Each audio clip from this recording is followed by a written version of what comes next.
সরকারের উলঙ্গ রূপ আমরা খালি গায়ে তুলে ধরছি।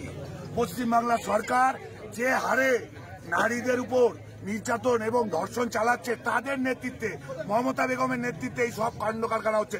অনুব্রতর মতো লোক এত কুরুচিকর মন্তব্য করার পর মা বোনেদের, শুধু ওই পুলিশের মা বোন নয়, সারা ভারতবর্ষের মা বোনেদের উপর এত কুরুচিকর আক্রমণ করার পর তাকে যখন গ্রেপ্তার করা হয় না, তার মানে এই ধরনের টিএমসিপি নেতারা সিলমোহর পেয়ে যায়, তখনই গিয়ে তারা এই ধরনের কাণ্ড কারখানা ঘটায়।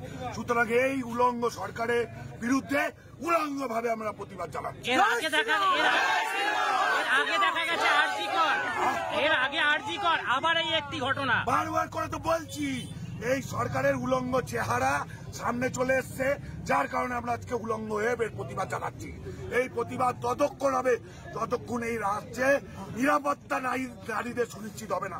মানুষকে বলতে হচ্ছে আমাদের, যে মা বোনেদের বলতে হচ্ছে আমাদের, যে আপনারা সাবধানে বাড়ি থেকে বেরাবেন, সাবধানে বাড়ি থেকে বেরাবেন, রাস্তায় তৃণমূল আছে, সাবধানে বাড়ি থেকে বেরাবেন, রাস্তায় তৃণমূল আছে। এরকম পরিস্থিতি সরকার তৈরি করেছে, যার কারণে আজকে আমরা এই অবরোধ বিক্ষোভ চালাচ্ছি উলঙ্গ অবস্থা।